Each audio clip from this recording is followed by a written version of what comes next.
Segundo o plano que nós recebemos da Livaningo, dos trabalhos que já fizeram, podemos perceber que é a primeira organização ambiental que conseguiu obrigar o governo a ceder à pressão da sociedade civil.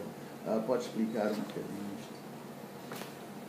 Quando nós aparecemos à volta de 1998, foi uma união de cidadãos que uns trabalhavam já em organizações ambientais, outros eram simples pessoas interessadas, líderes comunitários, líderes religiosos,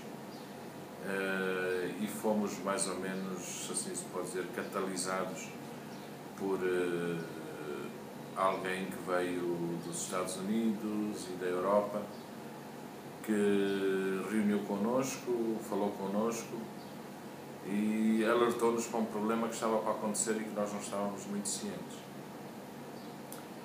Então foi assim que começou. E qual era o problema principal? O problema principal era a instalação de uma facilidade na fábrica de cimentos para incinerar muitos pesticidas obsoletos que estavam aqui no país. Ora bem, isso criava-nos dois problemas. Primeiro, um problema ambiental, porque a fábrica de cimentos, até hoje, continua com sérios problemas nas suas emissões. E ao queimar, portanto, clorofluoretados, como sejam os pesticidas obsoletos, iam-se emitir dioxinas e furanos que são potencialmente cancerígenos, o que era muito grave para a saúde pública. Por outro lado, uma facilidade dessas num país como o nosso, com tantas fraquezas institucionais, iria atrair de todo o mundo produtos como esses para o serviço de incineração, portanto, para serem incinerados aqui também. Então começámos uma luta, não é? Começou com um abaixo-assinado, começou com pedidos de esclarecimento e pedidos de audiência por parte do governo. Na altura era com o MICOA, nomeadamente com o ministro e o senhor vice-ministro, mais o senhor vice-ministro que aparecia mais, era mais operativo neste sistema, que defendiam o projeto, e a Danida, que era a financiadora. Bom, andamos assim mais ou menos 2 anos a lutar contra esse projeto. Felizmente, esse chamavam um canhão que disparava uns bidões para dentro do forno, nunca foi instalado. Pedimos ajuda a organizações internacionais, da Dinamarca, Greenpeace, muitas organizações.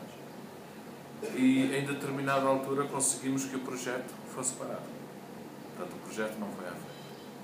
Foi abandonado pela Danida e pelo governo de Moçambique. E foi a primeira vez, pelo menos que nós saibamos e que possamos recordar, que uma organização de cidadãos conseguiu parar um projeto desta magnitude junto dos governos de Moçambique, da Dinamarca e da agência de financiamento da Dinamarca, que era a Danida. Por outro lado, e segundo o plano estratégico da Livaningo, uma das metas é advogar para o desenvolvimento urbano sustentável. O que é esse desenvolvimento urbano sustentável e como é que ocorre no nosso país? Nós costumamos dizer, quando dizem que a Livaningo é uma organização ambientalista, a gente costuma dizer que, olha, ambientalistas são os que tratam do ar-condicionado, dos ambientes, dentro dos escritórios. Nós somos pelo desenvolvimento sustentável. Porquê?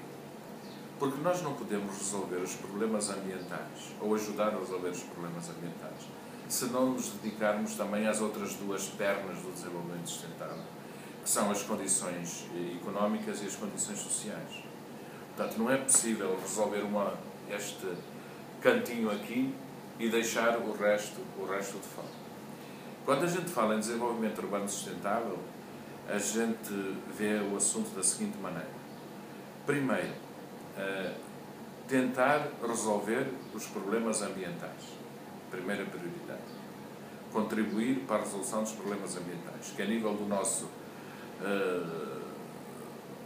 desenvolvimento urbano aqui, a maneira como a nossa cidade está instalada, passa por assentamentos, passa por drenagens, passa por saneamento, passa por sistemas de água, passa por essas coisas, não é?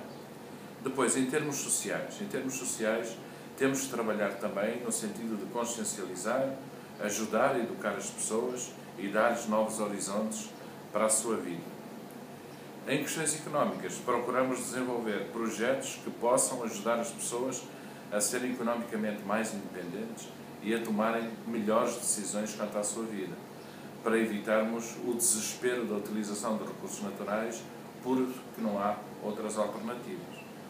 Então, é assim que nós vemos o desenvolvimento urbano sustentável, que é estas três pernas, assim se pode dizer, que têm que ser desenvolvidas, se possível, da mesma maneira, mas que têm que ser, portanto, temos que pensar nelas e trabalhar nelas se queremos ter algum sucesso, porque resolver só uma delas, vamos continuar na mesma. Mas qual é o estágio em Moçambique? Quando olha para o cenário? É mau. O estágio é mau. Partimos de uma situação de muita desvantagem. Portanto, durante muitos anos, esta cidade, em termos de ambiente, em termos de assentamentos, em termos de infraestruturas, não aconteceu nada. Acontecia aqui, na cidade de Cimento, umas coisas, não aconteceu nada. As pessoas foram se instalando com alguma organização, tem que se dizer, em termos de talhões, mas de uma forma que não permite um grande desenvolvimento e uma grande qualidade de vida. As pessoas não têm qualidade de vida. Depois, há o fluxo migratório para as cidades, que cria um outro problema. Onde tínhamos infraestruturas para 50 mil pessoas, neste momento temos 300 mil. Portanto, o distrito de Camachacan, por exemplo, tem cerca de 300 mil pessoas. É 8 bairros, o que é muito. As pessoas dá uma densidade enorme. Há casas onde uns dormem de dia, outros dormem de noite. Portanto, há muita gente que procura a centralidade de Maputo, os benefícios da cidade de Maputo. Portanto, isso cria uma situação à partida muito má. Agora, reverter essa situação é muito difícil. É muito difícil pelo seguinte, porque as pessoas não têm condições económicas para melhorar o seu nível de vida. Pelo contrário, as condições económicas estão a piorar. Em termos de fluxo de pessoas, pode-se dizer que está mais ou menos equilibrado, porque há muita gente a sair da cidade por uma outra razão. Portanto, o fluxo contrabalança mais ou menos aqueles que saem. E depois há um flagelo muito importante que nós temos que pensar e que não é propriamente do nosso âmbito, que é o problema do desemprego e da desocupação das pessoas. Não é possível organizar pessoas que não têm nada para fazer. Não é possível organizar pessoas que não têm futuro nem esperança. É muito difícil, as pessoas não acreditam em nada e não querem fazer nada, querem resolver o seu problema ali na hora seguinte. Então, partimos de uma situação complicada. Mas o que estamos a tentar fazer então? Estamos a tentar trabalhar a nível da educação e da advocacia dos direitos das pessoas e estamos a tentar criar exemplos de atividades económicas e de organização coletiva das pessoas para tentar minorar estes problemas. Quando falo de atividades económicas, falo na criação, por exemplo, já temos mais de 50 grupos de poupança criados, especialmente de senhoras nos bazares, em que elas poupam dinheiro. Nós temos um pequeno fundo que às vezes ajudamos a financiar pequenos projetos e procuramos com isso estabelecer um exemplo a que as pessoas vejam que a partir deles, não é? E com o trabalho conjunto, com a organização em grupo, é possível às vezes fazer alguma coisa. Agora, como é que olha para o fenómeno da construção, sobretudo na zona urbana de Maputo?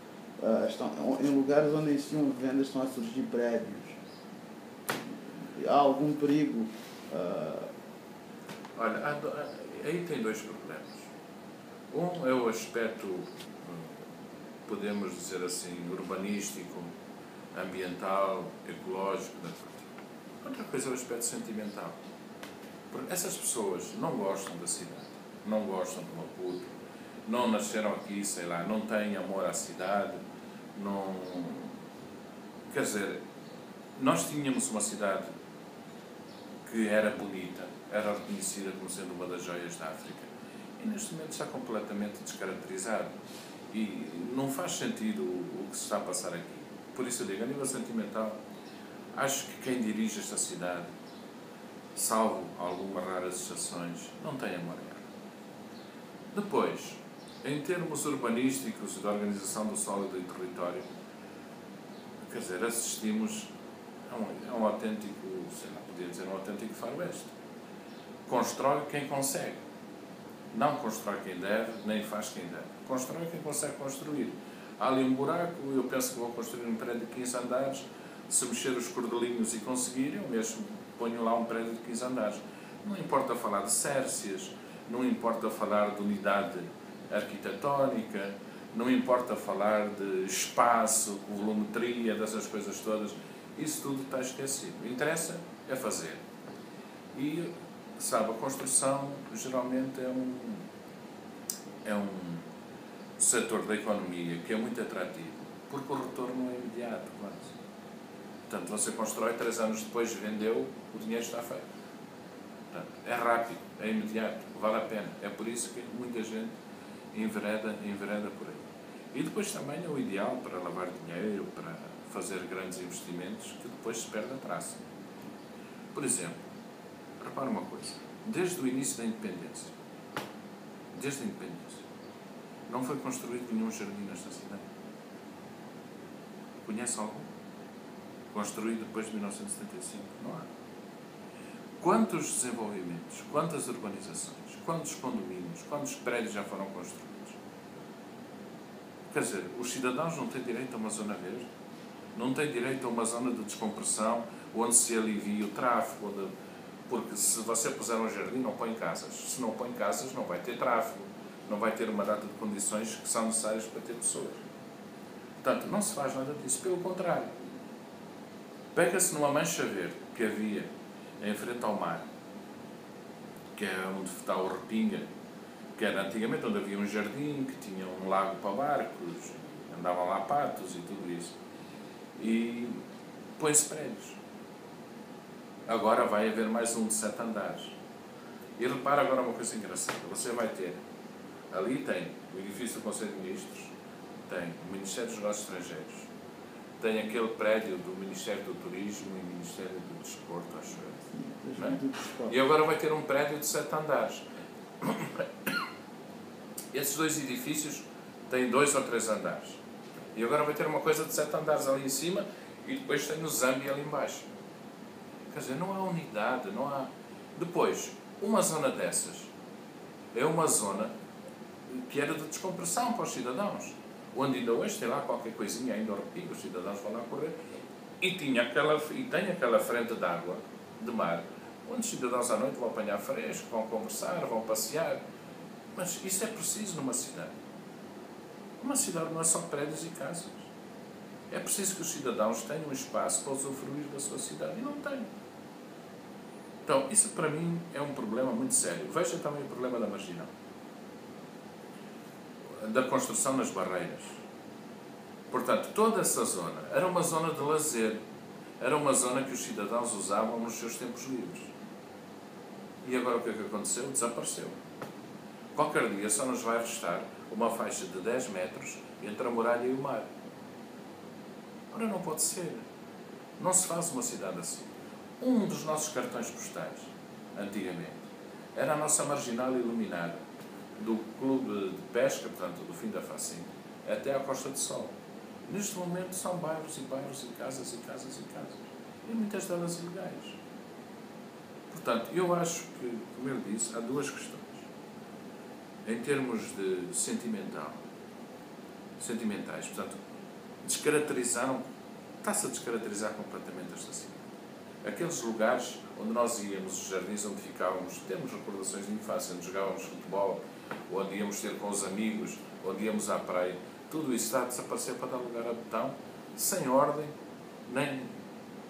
E veja lá, que o desespero é tão grande, que uma via que sempre foi uma via de lazer, uma via de passear, que é a estrada para a Costa do Sol, vai ser construída uma pseudo-via rápida. Quer dizer, como é que vamos ter milhares de pessoas na praia com uma via rápida a 1 metro?